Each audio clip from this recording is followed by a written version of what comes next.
This week in White Supremacy. My name is Jasiri X. I am co-founder and CEO of One Hood Media. Too much. Let me clear my throat. Oh, okay. Thank you. We're here. Rest in peace, Fat Man Scoop. Yes. And we have a lot to talk about as usual. And the principal person you want to hear talk about that is across from me. Can you introduce yourself? Miracle. Wait, did you introduce yourself all the way? Oh, yeah. Yeah, did all that. You know, some people, big blessing. Big With blessing the with the big blessing. Some Hallelujah. People, Alhamdulillah. the best peach from the South, Ooh. Okay. Okay. All right. It is a new one. But, even though I'm from the South, with the best record in the American League, the AL East belongs, unfortunately, up north. What did he give you something to read? The Blue Jays. He gave you a script? The first division title since 2015.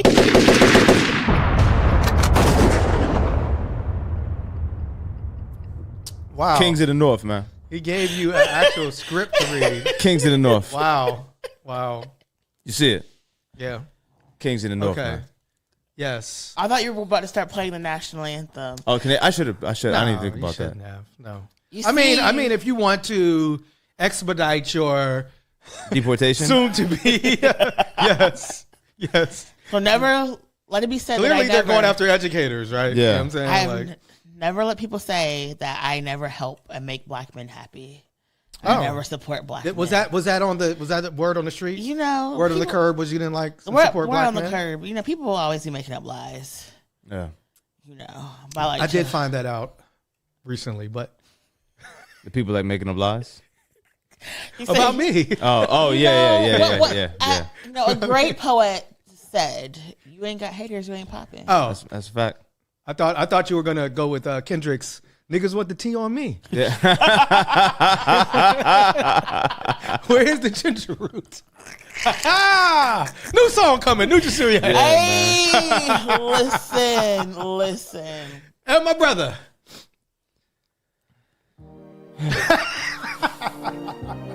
You should remake this song. Carter and Elephant shall beat me to it. This is the Canadian national anthem. Yeah. And what's it called? Oh, Canada. Oh, Yeah. why did I know that? Really? I feel like we need a little drill version of all command with glowing Oh, okay, bro. Let's come on. Enough. The true north, strong Oh, he and knows free. it for word, Yeah. word for word. Why would I know my national anthem? I know it in English and French. Oh, Do wow. you know the Black national anthem? Lift up your voice and sing. Yes. Mm-hmm.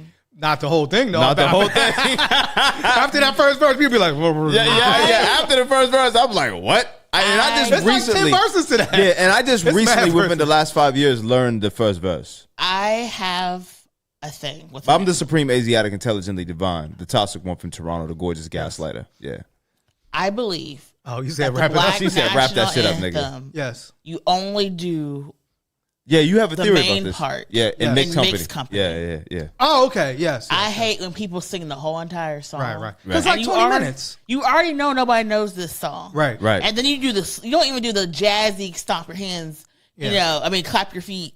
Whatever. Clap Yeah. your hands, stomp your feet version of it. Yeah. You just do the long, drawn out one. Do you Remember that 6 month period, like post 2020, where like the sports were doing that? I was just about to say that, and everybody was like, "Oh, we only have one national anthem." Oh, baby, Like, we got a bunch of them. yeah. I always And let now, guess what, sports fans? Bad Bunny. Now your ass got to learn Spanish. Yeah.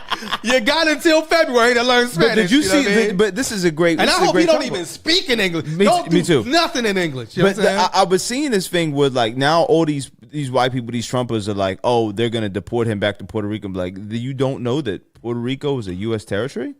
You can't deport someone to Puerto crazy. Rico. It's crazy. Puerto Ricans are Americans. Puerto Ricans are Americans. They are just Somebody, like the people look, in look, look. DC. This was a Yeah, just like people in D.C. this was, I guess, a post, a quote.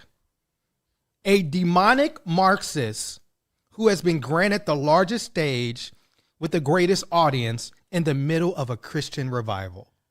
Wait, what? That's how they described Bad Bunny, a demonic Marxist.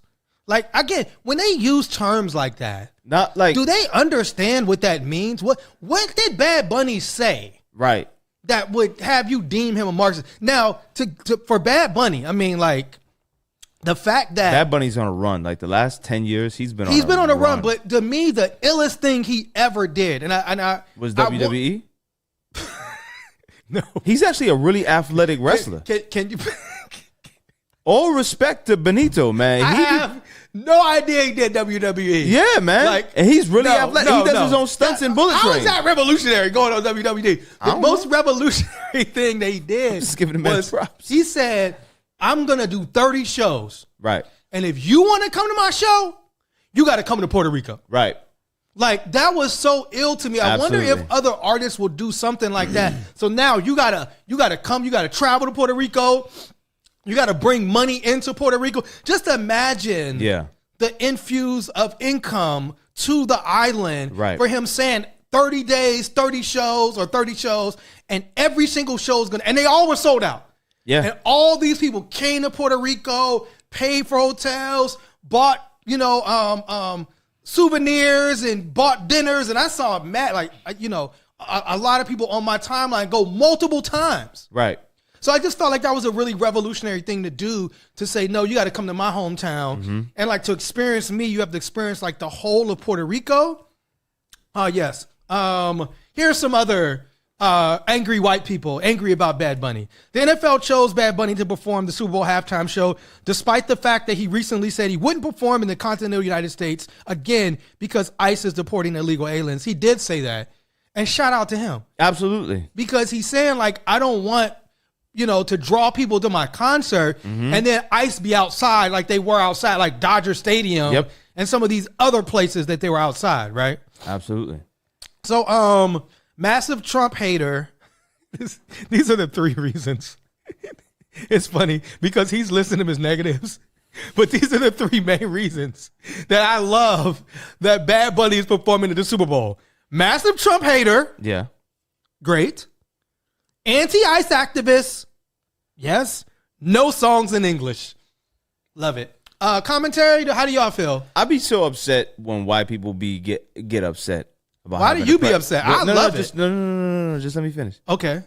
When white people get upset, when they be on the phone, they have to press 1 for English. It's like, we didn't ask you to press 9, nigga. You pressing 1 for English. Primo numero uno. And the wild part Marque el número. It's like, and it'll be the same white person that loves Cinco de Mayo. Right. They're always at the Mexican restaurants. You know what I'm saying? Like, you love the culture. But, like, again, that 1 second inconvenience. To press 1. To just press 1. Or to even have somebody, to be walking down the street and hearing 2 other people speaking a different language. Right. Like, it's so offensive to you. Like, why? Like, didn't we conquer y'all motherfuckers? Like, how dare you still be in my country speaking English? And it's like, you don't even understand. Again, like, one of the main things people didn't understand was, quote unquote, we don't use the term illegal to describe human beings because of no human being is illegal on stolen land. Illegal. But the fact that undocumented people paid so much in taxes, millions and millions in taxes that they don't, to services that they don't have access to participate in. That's the point right there that needs to be highlighted. Right. And so again, it's like, you don't understand. So it's so weird. Like, oh my God, somebody who can live in the United States and not make songs. And it's really about, like, you're upset that one of the most popular people in the world making music doesn't speak your language. Welcome to the world, Americans. Welcome to the world. Like, it's a mind-boggling concept to me that America's infatuation with just being monolingual. Yes. Right? That it's just this way that you cannot see the trees from the forest. You think that American English is the end-all, be-all to the rest of the world. And you have such a small percentage of people in the world that share that sentiment. Yeah. Like, if you ask an American what the most spoken language in the world is, what do you think they're going to say? I mean, they would say English. They would definitely say English. Yeah. But if you told them that it was Mandarin, right, they have. I mean, they probably would be angry. They would be angry. And there's a whole there's a whole controversy over the fact that like China at one point was the largest purchaser of American soybeans at close to like $12 billion. Yeah. And now China's purchasing zero. Oh, wow. So these farmers Yeah. are like suffering Because the Chinese. because of Trump's economic policies right. and its tariffs. That's a whole other thing. But again, hey, Super Bowl watchers, y'all had somebody speak English last year. His name was Kendrick Lamar, and you was mad at that too. You know what I'm saying? So it says Kendrick Lamar's performance at the Super Bowl led to more than 100 complaints to the FCC that there were not enough white people on stage. I hate Hey, American football fans, can you come here for a second? It wasn't a lot of white people on the field playing the game. Stop. They not like us. I mean, if you looked at the actual rosters, Miracle, you are a Bad Bunny fan. I did when we went to Made in America, and I was like, y'all, we Yes. got to stay for Bad Bunny. And you y'all did, were like, you did, yes. And we did. We went and stayed for Bad Bunny. They were like, there are too many people here. And I was like, I went back to my room. I was tired. I went to Bad Bunny. I was like, y'all, you don't want to miss it. I think me and Kahari, yeah. I was like, y'all don't want to miss it. I saw Burna Boy, and then I saw Bad Bunny. And I was like, yes. I love it. I love music from all over the world, and I think it's like really, really funny because we look at sports as culture, and sports has always been like multicultural because there's just people from all over the world that play these games, and you see the NFL go. They the Steelers were just in Ireland. There's like a game, I think, in Spain coming up. Yeah, next week. Next week the Vikings play in London. Yeah. Well, they're like, so the NFL brand is bigger than Trump, and they have to do something to distance themselves from his like tariffs. Yes. And the fact that they need like international investors, and they're going up against soccer. Right. And soccer is, supposed to come here, and they're thinking about pulling those games away from the United States. Right. So they got to do something. Yeah. And again, the NFL is smart enough to know sports fans are watching the game. And so the halftime show was bringing in those fans that are not traditional sports fans. It says Bad Bunny's album, his 2022 album, is the most streamed album on Spotify all time. And they said his concerts have boosted the Puerto Rico's GDP by $400 million.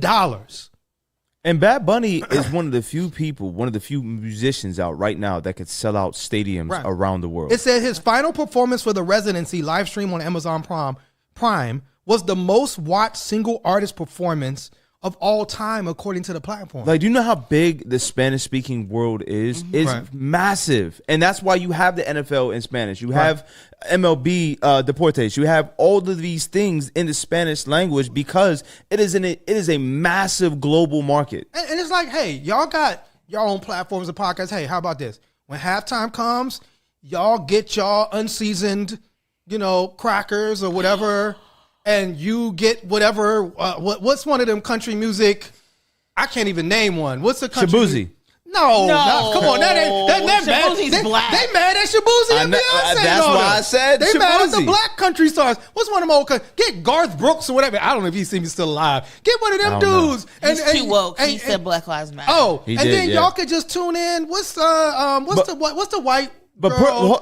What's the white country girl that did the Taylor thing? Swift? No, she like sung at Trump's inauguration. Oh, Carrie Underwood. Carrie Underwood. And y'all all turn the channel, and Carrie Underwood can stream a little concert, and you can have as many white people on stage as you possibly want. You know what I'm saying? It's funny because there's quite a few country music stars who aren't even American. We talked about it before the show. Toby Keith isn't. Shania Twain isn't. There's a couple. I'm not entirely familiar with. They about to get kicked out the country now. I mean, yeah, I think it's just check your paperwork. Yeah. Yes. Any other Bad Bunny comments other than we're happy? We're happy. Bad Bunny is gorgeous, talented. I can't wait. Like, if you look at his residency, it is just beautiful and it's multicultural. Yes. I was saying Toby Keith is Keith Urban. I'm sorry. Yeah. I do hope that, in his performance, he does have some, darker skinned Puerto Ricans. And, yes. And I also love that he has. It's going to be opulent. It's going to look crazy. Also, goes against the machismo and really fights for like queer folks. Mm-hmm. So I really hope he like shocks the consciousness and is like, artists are here to make the revolution, irresistible. Here's a question I have for you. Yes. Can he push the envelope even further than Kendrick did? I think so. I kind of think that he's going to be the person and he's going to perform for Puerto Rico. I don't even think he's going to be at Santa Clara. That would be crazy. I know they would have to have him. Yeah, he has to be inside the stadium. Yeah. But he did say this is for Puerto Rico, so he probably will bring that Puerto Rican I wonder if he's going to bring out culture Fat Joe and like Terror Squad, like if they do the Puerto Rican like 100%. I don't know, but because I don't know what their relationship is. Yeah. This is not the first time he's been at the Super Bowl. Right. He was brought out when J-Lo and Shakira did the Super Bowl. He also has a big song with Cardi B. So there's a number of people that he could bring out. I don't want J-Lo at my Super Bowl. Yeah. She already did it though. I know, but I don't want her to come back. Oh wow. Okay. I don't know. So it will be interesting. What if to he see brings how up Mark Anthony? That cool? I mean, Mark Anthony. I do love Mark Anthony. He brought Mark Anthony out at the last show of the residency. Yeah. That was a big deal. But I agree with you. Be there. I do agree with you. As somebody, I do want to see a lot of people that talk about reggaeton. Talk about how it was really like darker skinned. Take out our own.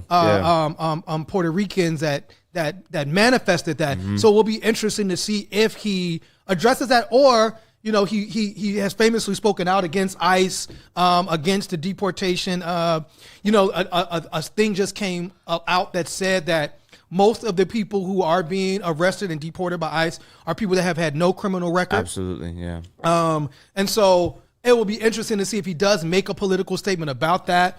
Is there going to be...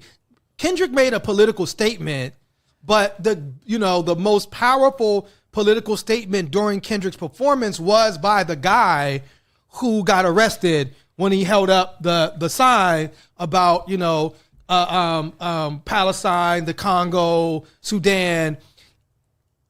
Kendrick didn't address Trump specifically, and Trump was there. Yeah, right. So, Trump likes to go to the Super Bowl.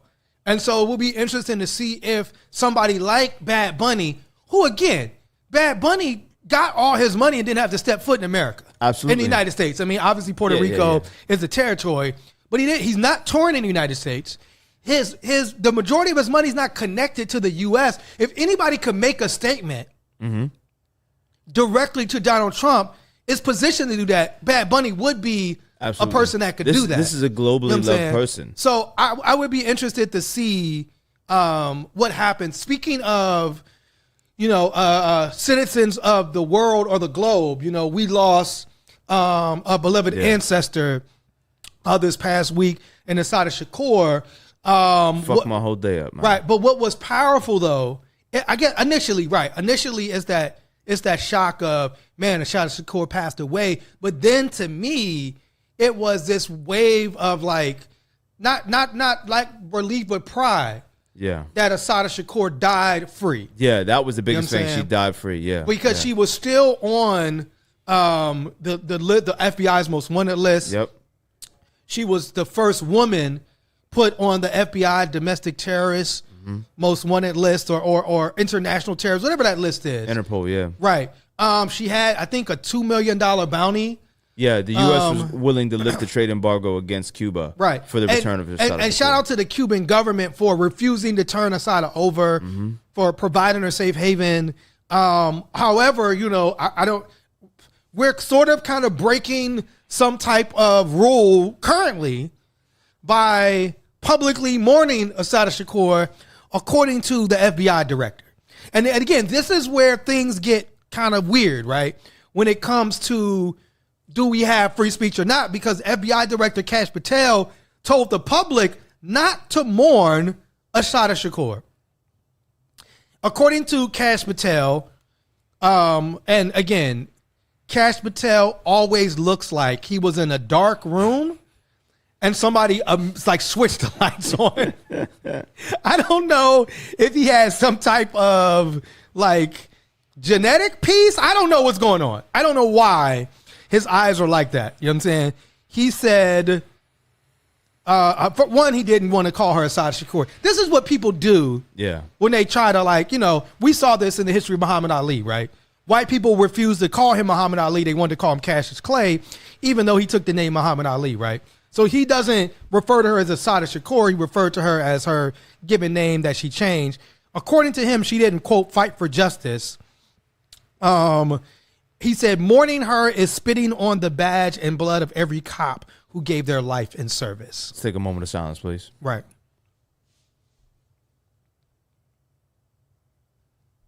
Inna lillahi wa inna lillahi rajiun.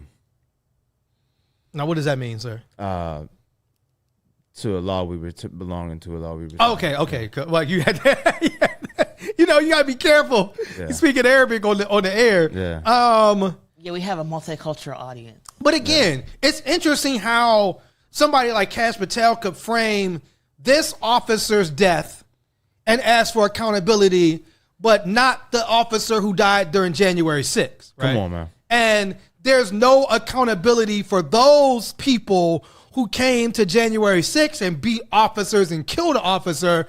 They were all pardoned by Donald Trump. Right. So they can be pardoned, but then and that's not spitting on the badge of every cop, right?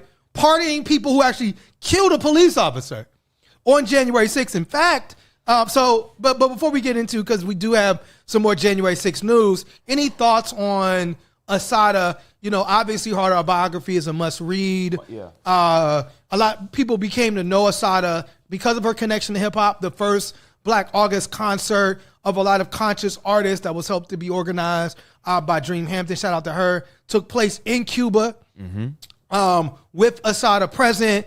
Common then went on to do a song for Assata, which was a popular song on his like Water for Chocolate. Miracle, did you have any thoughts on Assata Shakur and her passing?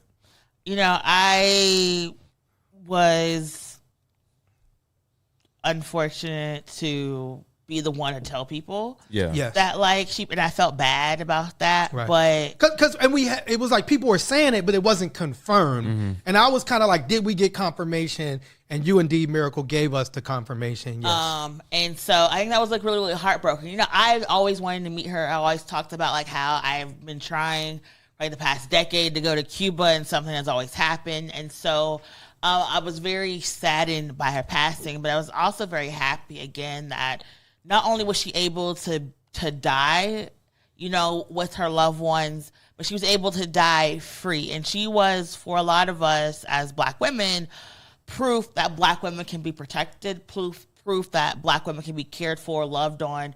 You know, she was broken out of prison. And then not only did she have, you know, the Black Liberation Army and the Black Panthers support her, she also had a whole nation of Cuba backing her and behind her, right?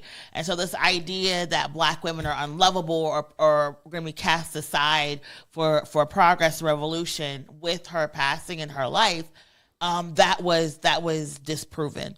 I also want to point out that, you know, there are still Black political prisoners inside.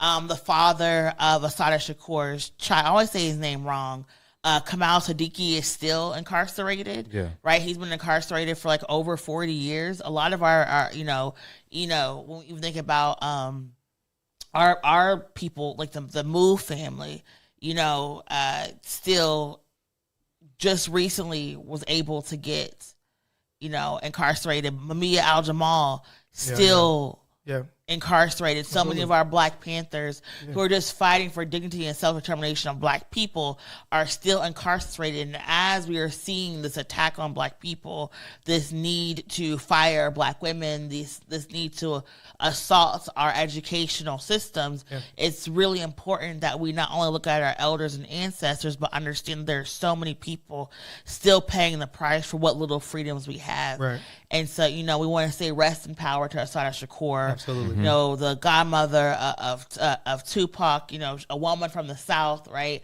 A woman from the Carolinas, a woman who was fighting for dignity, for food and shelter of Black people.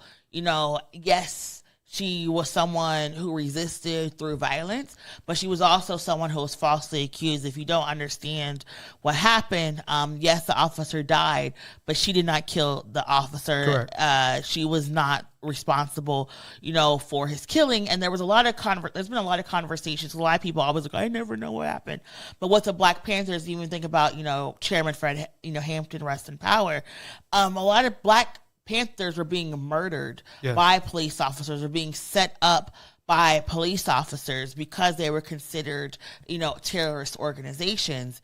And so there is a reason that so many of our Black Panthers and so many of our people who had gone up, toe to toe with the system of imperialism and police and state violence are still regarded in our communities. It's not that we are just like, oh, let's kill people or let's kill police officers. It is because these police officers in the 60s and 70s, and some people even argue into the 80s, were routinely killing people, or Move family bombs were dropped on their neighborhoods. And so people had to resist. People had to fight back. And I love talking to Black Panthers because people are like, we fed people. We had doctors. But we were also boots on the ground. Absolutely. We had these medical centers because we would tell people, you either let us feed our people or we going to mess up your stuff. Right. So when we think about, the ballot and the bullet, when we think about violence, nonviolence, and how we resist, we have just a strong legacy and so many elders that we can learn from. And so again, rest in peace, Assata. Rest in power to Assata. And just when you talk about that miracle, it makes me think about COINTELPRO and J. Edgar Hoover. Again, people don't know that it was a concerted effort to stop Black people from organizing, right? To stop Black people from owning property, to stop Black people from self-determination. And J. Edgar Hoover and COINTELPRO specifically would go into organizations like the Black Panthers and deliberately try to sow seeds of dissent amongst them, try to encourage them to do more, quote unquote, radical, violent things so people would get arrested. And so that's an important history to understand, that here was a man, as we talk about Cash Patel, J. Edgar Hoover was somebody that was really trying to prevent Black people from having rights and organizing amongst themselves. Hated Dr. Martin Luther King. If you love Dr. Martin Luther King, sent pictures to Dr. Martin Luther King telling him kill himself. Right. This was what Black people were going up against, and it is interesting to see as we flash forward to 2025, facing this same government, where now the government under Donald Trump specifically is looking at, quote unquote, left wing or more progressive groups to try to prevent them from organizing, or us, right? To try to prevent us from getting funding, from organizing, from growing.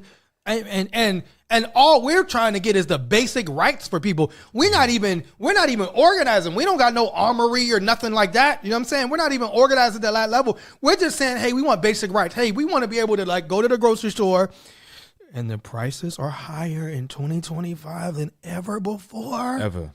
And your man Donald Trump said that prices would go down on day one, but they quadrupled. Right? Which is crazy. So I do think that when we look at these things in that lens, now we're facing an increasingly hostile government, not just on quote unquote people that are here, that are undocumented, but on citizens of America, on people like organizers like us. Anybody that speaks out against Trump, Donald Trump put charges on the former FBI director because he doesn't like him. Right. And wants more charges coming, right? Tried to remove the Black woman from the Federal Reserve Board because he don't like her, wasn't able to do that. Wants to put charges on Letitia James because she took his organization to court and won. So now he's mad at her and wants her to be punished. And we're acting like this is just some regular thing that it's just another day. You know what I'm saying? You had a comment, Farouk? I have many comments. Okay. I please. think going back to Assata Shakur, I think for people our age, because of not just her relationship with Tupac, but I think people that are of and around our age, we came into this era of black consciousness that our parents may or may not have gave us, and a lot of that came from hip hop. So there was, like Miracle has said about the concert, there was always this embrace around Assata, and there was always at least a faint or like a vague familiarity with who she was and what she stands for. Right. And for a lot of people, myself included, that was an entry point to a lot of the history that was not taught to us in school. Yes. And to see how we've been catapulted to a point where education such as that is now criminalized. Right. It's a very it's a very stark reminder of the world that we're living in right now is the world that they were fighting against 50 years ago. Right. A lot of these systems have not changed. In fact, they've gotten more insidious, and they've ingrained themselves more in the fabric of America in a way that the moment you started repealing them or challenging them, you had a rise of political prisoners. You had a rise of political violence. You have brought us to the precipice of where we are now, which leads organizations like ours, One Hood Media, who teach media literacy, who teach a lot of these things that are thought of or deemed, anti-American or propagandist. A lot of the things that the tutelages that we have, that we put forth in the community, are the very things that the Trump administration is trying to criminalize. And the ramifications of that would lead, if they were successful in prosecution, myself, Miracle, and Jasiri, potentially in jail. Yeah. For free thinking, for essentially thought crimes. Absolutely. And it's a full circle moment. And I think that, all of us at this table and most of the people listening to this show and watching us that have knowledge of Assata Shakur and the Black Panthers know what her death meant around the world. And I agree. And it's also why we have to be, again, if you're like watching this passively, it's coming for you. Mm-hmm. Right. And I think that this is why I think people have to begin to become more organized, because and as we're watching like grocery prices go up dramatically, right? As we're watching these farmers like struggling because these tariffs are affecting everybody's prices, right? We're watching like it's saying like now less than 50% of Republicans are supporting Donald Trump and his policies. At the same time, he's building this like huge ballroom on the White House. He's getting the best White House decked in gold and all this. And so it's like he's like in the hood, like wearing this diamond chains and like he's like exploiting his wealth in front of your face. And the very people that put him in office are suffering now. All these rural hospitals, he about to take your health care away. And now, the end of 2025 is here. Right. And now the federal government's about to shut down. Yep. Trump has been on record on multiple occasions as saying, if the federal government shuts down, that is the fault of the president. Yep. He said that now he's the president. Yeah. So obviously it's not his fault. They're blaming Chuck Schumer. Yes. It's not his fault. But Republicans control the White House. Republicans control the Congress. Senate. Yep. And the Senate. They got the monopoly. They got a clean sweep. You control, and really they control the Supreme Court too. So it's like you control all these aspects. So clearly, like if it's a shutdown, it was because you weren't able to get your ideas passed. Yeah. But at the same time, it's so wild because despite, I don't know if we want to talk about it, but a lot of people believe the shutdown is purposeful, because they want to do these mass firings. Yeah. That during this federal shutdown, they want to do this mass firing. They want to kind of cut down on all of this spending. But it's just like to see this like White House meeting, and then to watch like Schumer and Jeffries. Like it was like if you were like, okay, if you were like, hey, I'd like to find two of the most uninspiring, like no backbone having, like super soft. And it's like they found, again, it's just like when you watch the Democrats in the face of all this madness, and then you turn over from like Trump, like this, the White House, essentially in Congress, and all this, like being on fire, and you're watching this fire, and then you turn to the Democrats, and it's like, these are the motherfuckers that's supposed to be fighting for us? I wonder if Hakeem Jeffries even owns mirrors.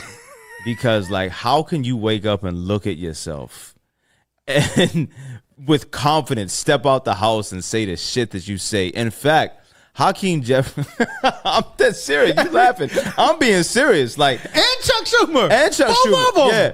But Hakeem Jeffries is the black friend white people say that they have when they say have a black friend. It's Hakeem Jeffries. The racist ones, yes. Yeah. I can't be racist. I got a black friend. Yes. Bring him over. His name's Hakeem. His name's Hakeem. His name says, Come on. Oh, How wow. black is that? You know what I'm saying? His name's Hakeem Jeffries. We need to and he was a rapper. We need to start calling that nigga Hank. We gonna call you Hank Jeffries from now on. You are not representing Hakeem. Believe me, bro. You're Hank. Hank You know what I'm saying? Hank Jeffries, man. Hank? We Yo, are I'm calling that nigga facing Hank. Well, that's great. a shutdown of our government because our government wants to fire people, but also wants Yes. to take away people's health care. Yes. But they also want to give $20 billion to Israel and Argentina. Yes. Mm-hmm. They also want to somehow bomb Iran. Yeah. And it's just like, I mean, bailing out Argentina with $20 billion while your country is suffering an economic fallout like we've never seen since like the Great Depression days is wild work. But continue, please. I wanted to read this thing about Hakeem Jeffries. But go go ahead. ahead. It's just You know, I like to. Okay. Go ahead. Said Hakeem Jeffries supporting the Charlie Kirk resolution before endorsing Zoran Mandami is exactly the issue we've been discussing about the Democratic leadership. Again, right. He issued a glowing, and we'll talk about this. He issued like a glowing letter to Eric Adams. Yeah. Who dropped out of the race before the most popular Democrat right now, the one that has been able to galvanize the biggest city in the United States And get the you voting won't- base that they've never been you- able to him or Schumer. they've won't never been even- able to organize they never, the won't even 25 under crowd. Won't even endorse. You won't even look and say, okay, I'm just going to take his messaging. Like, you won't even do that.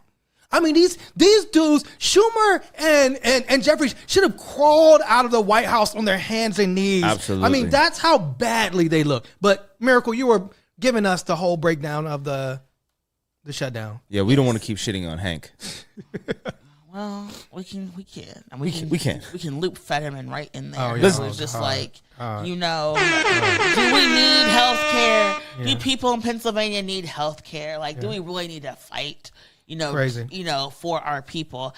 And it's just like uselessness. Yeah. And I really want people to think about, like, our government is thinking about shutting down because they do not want to provide the social supports and infrastructure for the American people because they want to take money to ensure that they can kill black and brown people across the globe. And I want to point something out. We were told that if we did this mass immigration roundup, that we would have jobs, we would have housing, and we would have low grocery prices. Yes. According to the Trump administration, they have rounded up the most undocumented people in history, right? Right. Yes. There is still no affordable housing. No. There is still no groceries. Correct. And the unemployment Are there rate, groceries, but they're high. Yeah. I mean, sometimes I went to the store and the store needs to go to the store. Yeah. Because the shelves is Oh, bare. yes. No groceries. the unemployment rate for black people Yes. is the highest it has been, I believe, in 6 years. Yes. So high that they may not even be reporting the numbers for the next outlook. Well, How high is the it? person who reported the numbers, Miracle, got Got fired. fired, yeah. So if you're the new guy, are you going to report the numbers? You want a job. You want something everybody else don't got. So when we're talking about America first, we are America last at this point. 100%. Our Democrats and our Republicans have not adopted this economic populism message. They want to tell us we're poor. They want to tell us it's hard. Yeah. They want to tell us they feel our pain. But when it comes to their votes, they do not want to make sure that we are okay. They want to make sure they continue to hate, to kill, and to destroy. And I want people to actually really look at what politicians are fighting for people. Summer Lee literally just had to go and fight to make sure that we had bus stops so people could go to work and get groceries. Yes. Bus stops in 2025 Yes. is out here pushing the Stop the Bombs Act so we can have millions of dollars invested in Pennsylvanians out here fighting for our communities while we have other people who won't even have a town hall, who won't even tell you why they are voting the way that they are voting and why they are pretending that genocides are not occurring. Right. And so I want people to understand right now, they said, the report came out and said, you can't afford a house. You cannot afford rent. Yes. You cannot afford groceries. You cannot afford anything on minimum wage. And most people cannot even afford any to live on the salaries that they have because of inflation, because stuff is so expensive, because of these tariffs and these economic policies, because we are not billionaires. You know who's made more money in the past 6 months? Who, Miracle?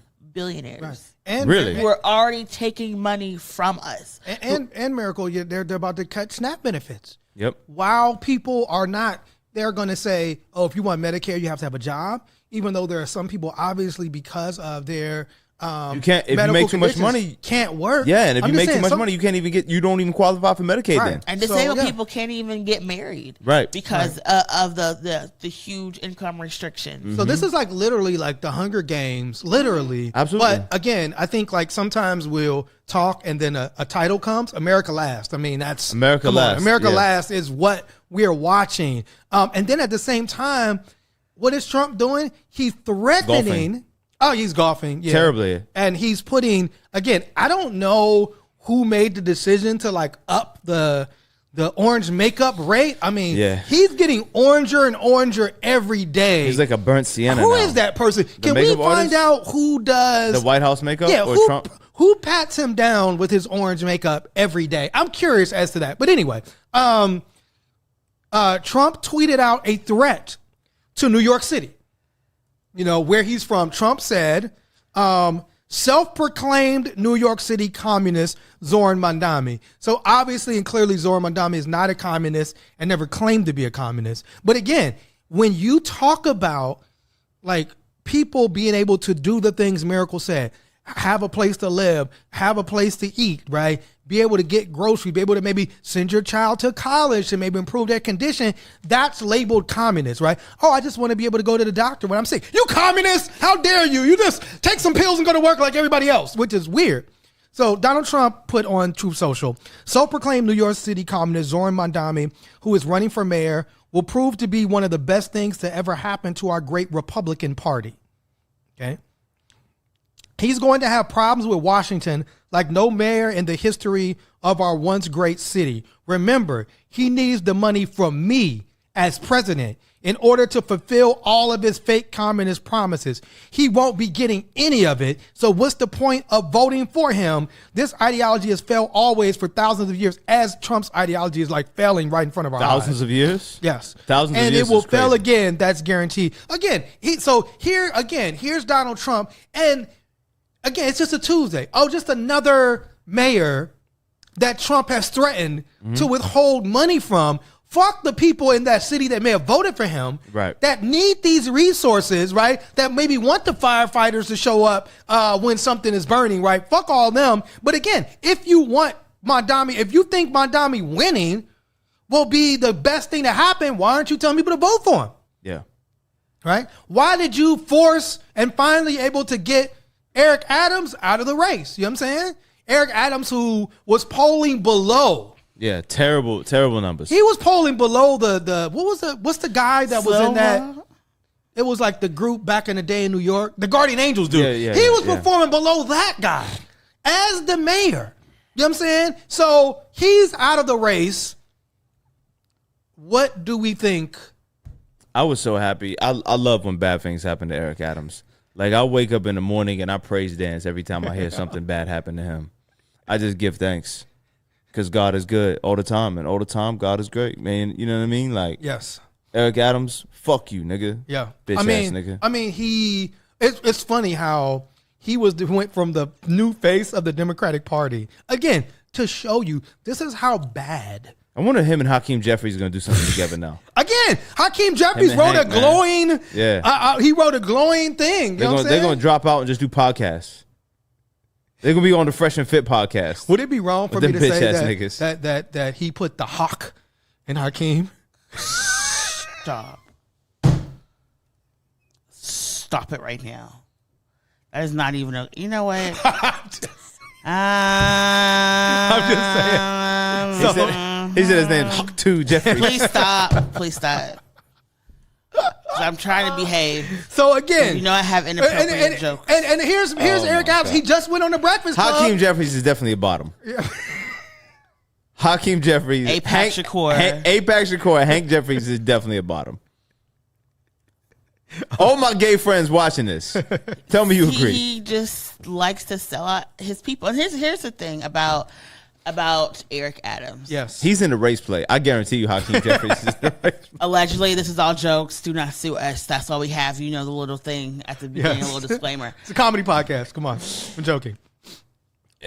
He shut down libraries. He increased police presence. He tried to he basically brought back stop and frisk. Yes. He could have used his platform to actually bring about reform and fight for people. Right. And you mean like he said he was going to? Yeah. Like you mean what he campaigned on? Yeah, exactly. This shows you when you sell out to AIPAC and these interest groups, you do so at the risk of supporting your people. True. And I've said this before. In order to have militarism, you must have crime and violence. In order to have crime and violence, you must have poverty. Right. Yeah. The reason progressives are always under attack is because they attack poverty. Right. Yeah. And without poverty, you do not have prisons. You do not have people desperate enough to sign up to be in ICE, right, to sign up and be in the military. Yeah. You do not have people who cling to militarism to save themselves and improve their standings. You have people who create life. You have people who create art. You have people who create community. And high-speed rail. Yes. You know, you have people who just create. In order to have militarism, you have to have people who are desperate and people who destroy. Yeah. And that is why none of these progressives can actually win and stay in power without being attacked. We think about what happened here to Mayor Ed Gainey, how Republicans poured in hundreds of thousands of dollars to unseat him, how they did that, you know, they're coming after Summer already, Billions how of they dollars came against after Summer, Cori Bush, how they came after Jamal Bowman, how there's like 4 billionaires trying to unite to take down Zohran Mandamni, because in order to be a billionaire, you have to extract resources. In order to extract resources from people, you have to have people who are desperate enough to work without wages that are livable, without health care, without getting benefits, who agree to be contract. That's what you have to have. And that's what they're fighting against. And so I think it's really, really important that we make these connections and understand if we want our communities to live, we have to fight for people to keep them in office who are pushing against violence, who are pushing against racism, who are pushing against bigotry, and who are doing that without throwing people away. It's wild that you said it, because I think like I can just speak to me personally, but I would say 100% of the people that I know that I've met that were in any of the armed services were there because of economic reasons. Were there because like they were in a bad situation and they saw like the only way out for me to make money or to do something is to go to the army. Yeah. And it was kind of that thing of like, oh, I can go to the army, I can get a job. So it's all pure economic. Again, similar with, you know, why are people out here hustling and doing the things that they're doing? Because of economic reasons. I'm broke, I need money. So you're absolutely right. That would change things in a way that these billionaires don't want. And again, what happens when we put somebody like a Summer Lee into Congress? Oh, she's one of the main reasons that we're getting new Epstein file information. Oh, you thought, oh, Donald Trump, you thought we were so distracted we weren't going to bring up the new Epstein files? And so we got some new Epstein files because Summer Lee led folks to help to subpoena the Department of Justice. And guess whose name is in the Epstein file? Oh, Elon Musk. Wow. Surprise, surprise. Peter Thiel and Steve Bannon, all named in copies of the Epstein file released on Friday. So again, these are all part of Donald Trump's inner circles. These are all the people that helped him to get elected. What I want to know is like, why did he even bring that up on the campaign trail? Who? Trump, like if he knew. Well, he brought it up because all of those MAGA fan bases, that was like one of their main things. Remember, he said he would drain the swamp. Right. He would expose these billionaire pedophiles, these pedophile elites. That's what he's going to do. And so, again, this is what a con man does. He sells you one thing, right? This is what confidence. You're looking and you're thinking, oh, I'm going to get this. And then you turn around, you get something you didn't even ask for. Yeah. You didn't ask for an Argentinian bailout.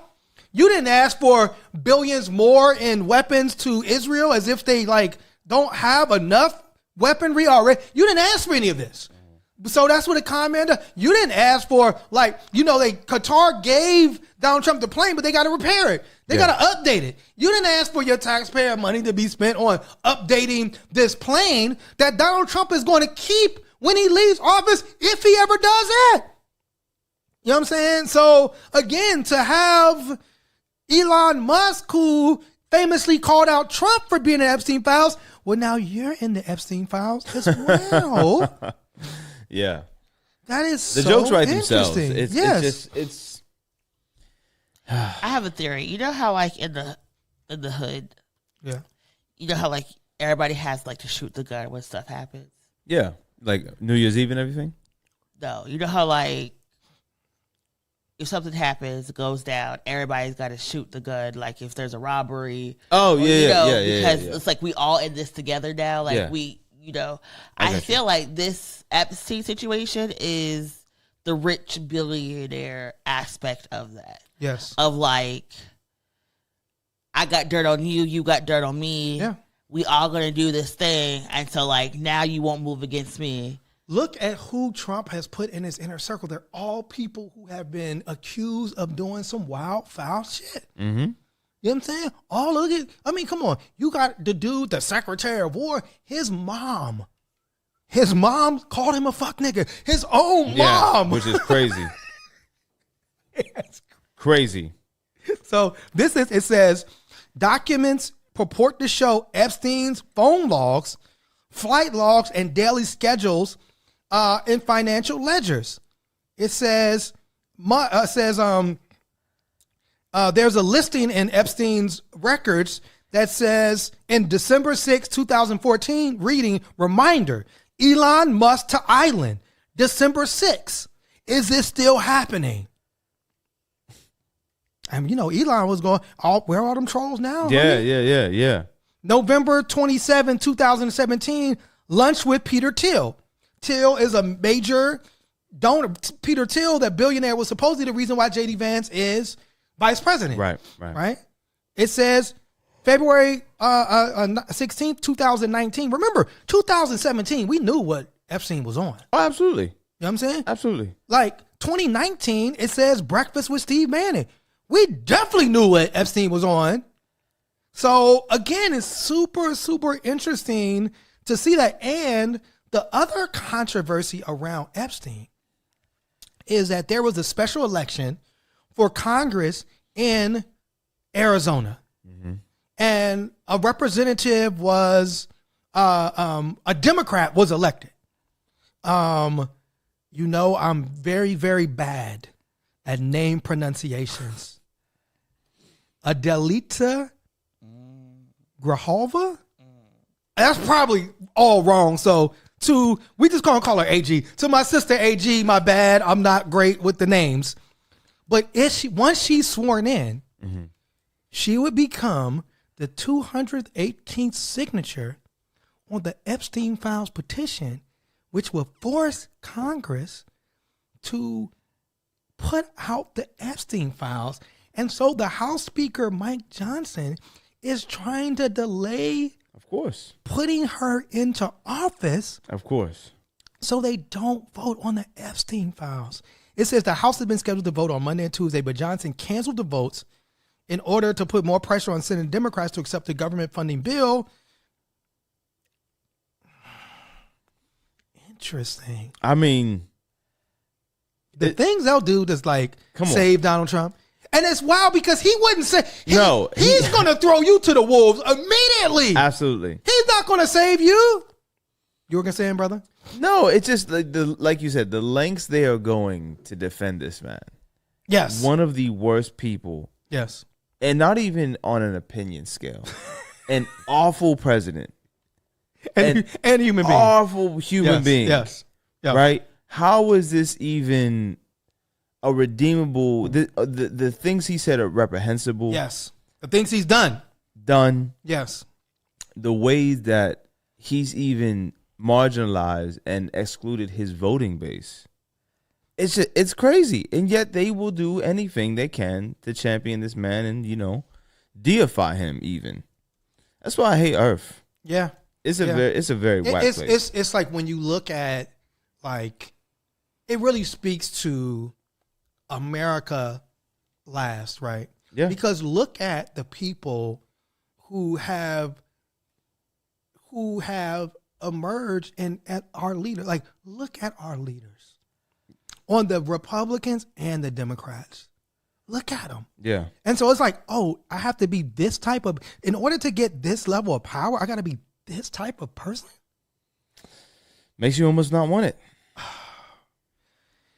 Makes you want to organize collectively to help support one another, which is what we do at One Hood Media. Which might end up landing us in jail.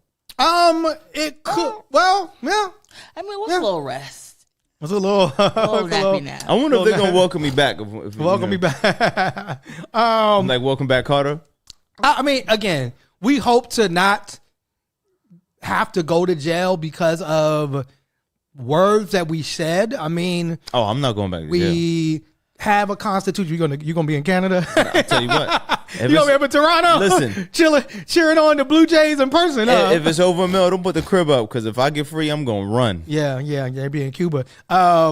Speaking of that, our white pages today, obviously, Assata, an autobiography, the autobiography from Assata Shakur, forwards by Angela Davis and Lennox S. Hines, a sober, restrained but forceful recollection, a must book for those interested in revolutionaries of the 60s, a deftly written book, a spellbinding tale.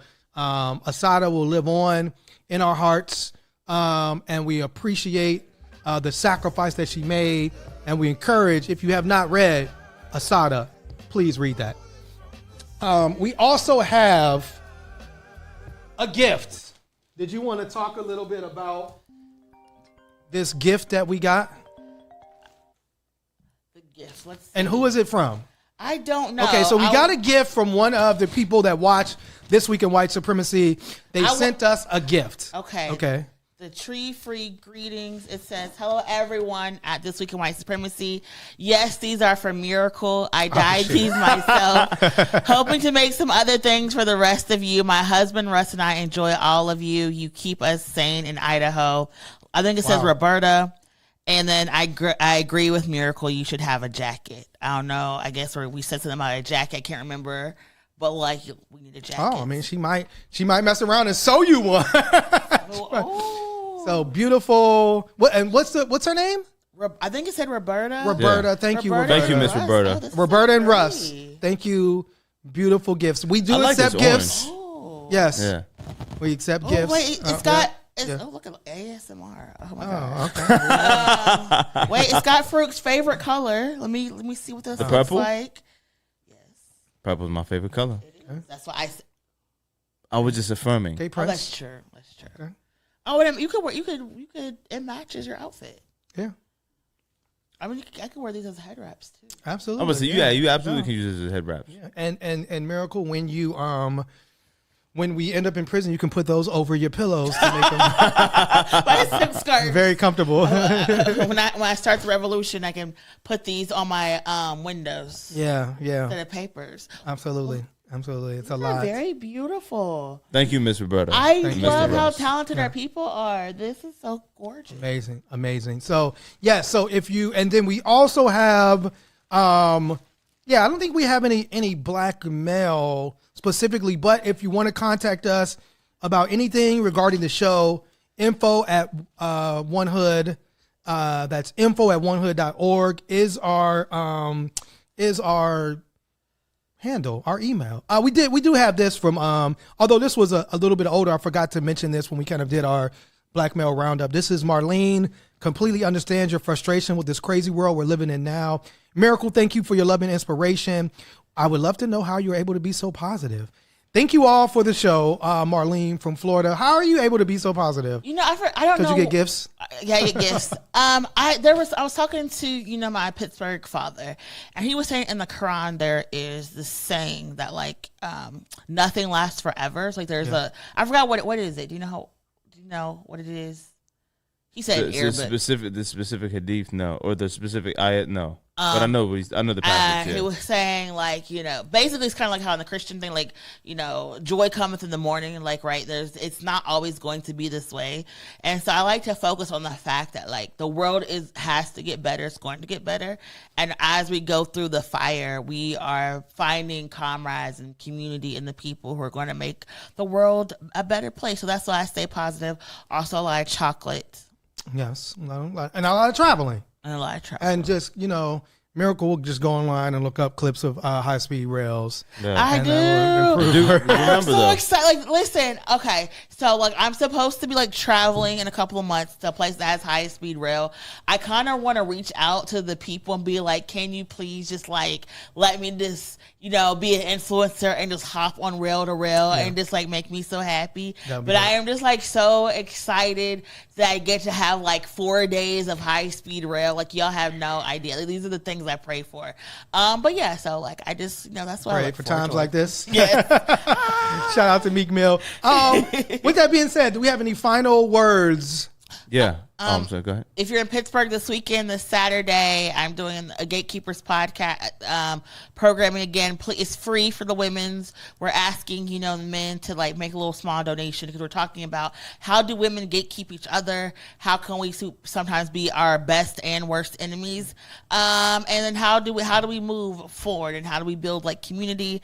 So please come check us out this Saturday. Check that out. Farouk. Joy come in the morning, but the plug come late night. Okay. All right. And shout out to the plugs. Shout out to the plugs. This week in White Supremacy. We'll see y'all next week. Peace. One hood.